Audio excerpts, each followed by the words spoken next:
नमस्कार सभी EPS 95 pension धारकों का आज के इस वीडियो में स्वागत है। आज के इस वीडियो में देश के 65 लाख ईपीएस 95 पेंशन धारकों के लिए एक बड़ी खबर निकल कर आई है, जो कि आपको मिलने वाली हायर पेंशन के संदर्भ में ईपीएफओ द्वारा हाल ही में एक नोटिफिकेशन जो वो जारी किया गया है, जिसमें ईपीएस 95 पेंशन धारकों के जो हायर पेंशन के मामले हैं तो उनकी समीक्षा करने के लिए कहा गया है। साथ में ईपीएफओ को यहाँ पर ये भी निर्देश दिए गए हैं कि ईपीएस 95 पेंशन धारकों द्वारा जो हायर पेंशन के लिए दावे दाखिल किए जा रहे हैं, भले ही वो किसी कोर्ट के आदेश के साथ हो, तो उनके ऊपर जो है वो कोई कार्रवाई नहीं की जाए। साथ में यहाँ पर इससे पहले जो ईपीएस 95 पेंशन धारक है जिन्होंने हायर पेंशन पाने के लिए आवेदन किए हैं, तो ऐसे सभी आवेदनों को यहाँ पर एक बार फिर से जो है स्क्रूटिनाइज करने के लिए ईपीएफओ द्वारा यह जो आदेश दिया गया है तो उसमें कहा गया है। साथ में ईपीएफओ द्वारा यहाँ पर यह भी कहा गया है कि इसका पालन नहीं होता है तो क्षेत्रीय पीएफ आयुक्तों के खिलाफ उचित प्रशासनिक कार्रवाई भी की जाएगी। तो जी इसी के संदर्भ में ये जो अपडेट है तो उसके बारे में अभी मैं आपको इस वीडियो में पूरी जानकारी देने वाला हूँ। साथ में ईपीएफओ द्वारा ये जो नोटिफिकेशन जारी किया गया है तो उसे भी मैं आपको इस वीडियो में दिखाने वाला हूँ। तो जी ईपीएस 95 पेंशन धारकों को जो मिलने वाली हायर पेंशन है तो वो अभी खतरे में है, क्योंकि यह जो है वो रोकी भी जा सकती है, क्योंकि ईपीएफओ द्वारा जो हायर पेंशन के लिए मामले दाखिल किए गए हैं तो ऐसे दावों की समीक्षा की जाती है और उसमें कुछ विसंगति भी पा जाती है। तो ऐसे में यहाँ पर जो हायर पेंशन आपको मिल रही है तो ईपीएफओ द्वारा उसको रोका भी जा सकता है। तो जी दोस्तों, यह जो अपडेट है तो इसको आपको जानना बहुत ही जरूरी है, तो आप इस वीडियो के साथ अंत तक बने रहिए, वीडियो को बिल्कुल भी स्किप ना कीजिए, ताकि यह जो अपडेट है तो इसकी जानकारी आप सभी को मिल सके। और इसी तरह के अपडेट जानने के लिए अगर आपने चैनल को अभी तक सब्सक्राइब नहीं किया है तो वीडियो के नीचे जो रेड कलर का बटन है उसे प्रेस करके आप चैनल को सब्सक्राइब करके रख लीजिए, और उसके बाद जो बेल का बटन आएगा उसे भी आप प्रेस कर दीजिएगा, ताकि भविष्य में आपसे संबंधित जो भी अपडेट आए तो उसका नोटिफिकेशन आपको सबसे पहले मिल सके।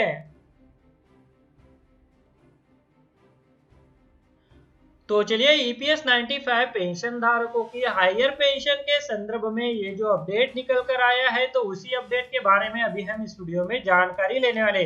जैसा कि आप स्क्रीन पर देख पा रहे हैं कि ईपीएस 95 पेंशन धारकों की हायर पेंशन है खतरे में, रोकी जा सकती है हायर पेंशन। ईपीएस 95 पेंशन धारकों की होश उड़ाने वाली खबर। तो जी हाँ दोस्तों, कर्मचारी भविष्य निधि संगठन यानी ईपीएफओ ने क्षेत्रीय भविष्य निधि आयुक्तों को चेतावनी दी है कि वे उच्च पेंशन दावों के लिए सहमत न हो और बाद में अदालत के सामने समान दावों को चुनौती दे। इसने अपने क्षेत्र और क्षेत्रीय कार्यालय को उच्च पेंशन के लिए सभी दावों की समाधान पूर्वक जांच करने के लिए भी कहा है। साथ ही संबंधित उच्च न्यायालयों के समक्ष ईपीएफओ सदस्य द्वारा दायर याचिकाओं को भी प्रभावी रूप से बचाव करने के लिए भी कहा गया है। नवीनतम ईपीएफओ आदेश का पालन करने में विफलता होती है तो क्षेत्रीय पीएफ आयुक्तों के खिलाफ उचित प्रशासनिक कार्रवाई भी की जाएगी, ऐसा भी आदेश में कहा गया है।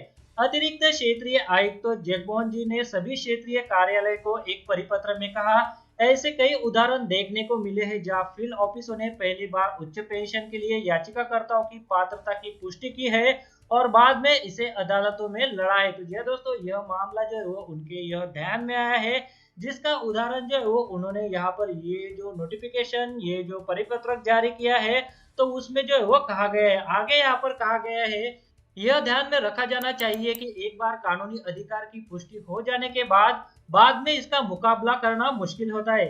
इसलिए यह निर्देशित किया जाता है कि इस तरह के किसी भी बयान या पुष्टि के मुद्दे से सख्ती से बचा जाना चाहिए। जब भी इस तरह के बयान का मुद्दा एक कानूनी आवश्यकता है तो इसे क्षेत्रीय केंद्रीय अधिकारी की पूर्व स्वीकृति के साथ ही जारी किया जाएगा।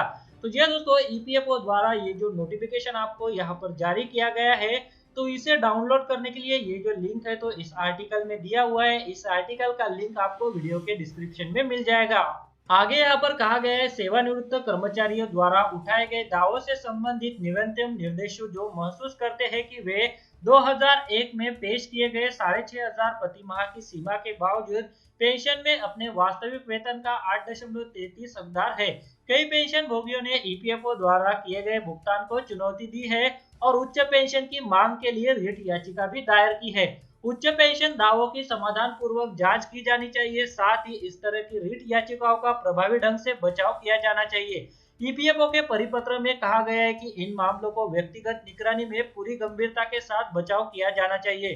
क्षेत्रीय और क्षेत्रीय पीएफ आयुक्तों को प्रतिकूल निर्णय के मामले में ईपीएफओ मुख्यालय को तुरंत सूचन करने के भी यहाँ पर कहा गया है। इस आदेश में क्षेत्रीय और क्षेत्रीय पीएफ आयुक्तों को प्रतिकूल निर्णय के लिए ईपीएफओ मुख्यालय को तुरंत सूचित करने के लिए भी कहा गया है। उपरोक्त प्रभाव के निर्देशों का अनुपालन व्यक्तिगत रूप से क्षेत्रीय अतिरिक्त केंद्रीय आयुक्त और क्षेत्रीय पीएफ आयुक्तों द्वारा निगरानी की जाएगी। कोई भी विचलन उनके लिए पूरी तरह से जिम्मेदार होगा और उचित प्रशासनिक कार्रवाई को आमंत्रित करेगा, ऐसा अतिरिक्त क्षेत्रीय आयुक्त जगमोहन जी ने कहा है। ईपीएफओ के सभी फील्ड ऑफिस और क्षेत्रीय कार्यालय को 1 महीने के भीतर अनुपालन रिपोर्ट देने को भी इस निर्देश में कहा गया है। ईपीएफओ के इस आदेश की वजह से जिन ईपीएस 95 पेंशन धारकों को हायर पेंशन का भुगतान किया जा रहा है, उनके भी हायर पेंशन के दावों की समीक्षा दोबारा की जा सकती है और अगर उनमें कुछ विसंगतियां पाई जाती है तो वो पेंशन के दावे रद्द किए जा सकते हैं और हायर पेंशन को रोका भी जा सकता है। साथ ही नवीनतम उच्चतम पेंशन दावों के लिए भी सहमत न होने के लिए इस आदेश में कहा गया है, भले ही उच्चतम पेंशन के दावों कोर्ट के आदेश के साथ हो। इसकी वजह से ईपीएस 95 पेंशन धारकों को मिलने वाली उच्चतम पेंशन खतरे में है। साथ ही नवीनतम उच्चतम पेंशन दावे दाखिल करने वाले पेंशन धारकों को भी मुश्किल का सामना करना पड़ सकता है। तो जी दोस्तों, ईपीएस 95 पेंशन धारकों की हायर पेंशन के संदर्भ में ये जो अपडेट निकल कर आया था, तो उसी अपडेट के बारे में अभी मैंने आपको इस वीडियो में जानकारी दी। यह जो ईपीएफओ द्वारा नोटिफिकेशन जारी किया गया है, तो इससे जो है वो अभी बहुत सारे सवाल खड़े हो जाते हैं। क्या ईपीएफओ द्वारा यह जो सर्कुलर क्या ईपीएफओ द्वारा ये जो नोटिफिकेशन जारी किया गया है तो वो ईपीएस 95 पेंशन धारकों के साथ अन्याय नहीं है? इसके ऊपर आपकी क्या राय बनती है? तो इसके बारे में आप जो है वो वीडियो के नीचे कमेंट जरूर कीजिए। जिन कर्मचारियों ने अपने सेवा काल के दौरान जो है वो ईपीएस 95 पेंशन स्कीम में अपनी सैलरी में से अंशदान दिया और उनको रिटायरमेंट के बाद उनकी सेवा काल का यहाँ पर लाभ नहीं मिलना, क्या ये उनके साथ अन्याय नहीं है? तो जी दोस्तों, यहाँ पर ईपीएफओ द्वारा ये जो हायर पेंशन की समीक्षा के लिए ये जो आदेश यहाँ पर जारी किया गया है, तो इसके बारे में आपकी जो भी राय बनती है तो वीडियो के नीचे कमेंट बॉक्स है, आप वहां पर जरूर कीजिए। साथ में आप इस वीडियो को ज्यादा से ज्यादा ईपीएस 95 पेंशन धारकों के साथ शेयर कीजिए ताकि इसके बारे में सभी ईपीएस 95 पेंशन धारकों को पता चल सके। ईपीएफओ द्वारा ये जो ईपीएस 95 पेंशन धारकों की हायर पेंशन के संदर्भ में ये जो आदेश यहाँ पर जारी किया गया है, क्या वो वृद्ध ईपीएस 95 पेंशन धारकों के साथ एक अन्याय नहीं है? तो जी दोस्तों, इसके बारे में आपकी जो भी राय बनती है तो इस वीडियो के नीचे कमेंट बॉक्स है, आप वहां पर जरूर बताइए।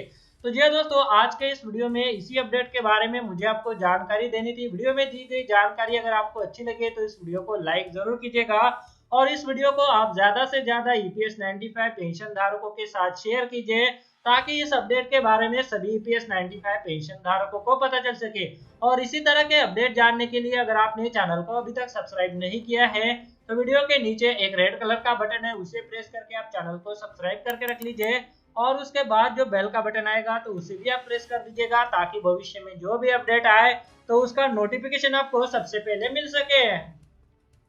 इस वीडियो को देखने के लिए आपका बहुत बहुत धन्यवाद। अगर आपको कोई सवाल है या फिर कोई कमेंट है तो आप इस वीडियो के नीचे जो कमेंट बॉक्स है वहाँ पे कर सकते हैं। और साथ में दोस्तों, अगर आप मेरे चैनल पे पहली बार विजिट करें तो मेरे चैनल को सब्सक्राइब कीजिए और जो उसके बाद बेल का आइकॉन आएगा उसे भी आप प्रेस कर दीजिए ताकि मेरे जो आने वाले वीडियोज़ है वो सबसे पहले आपको देखने को मिल सके।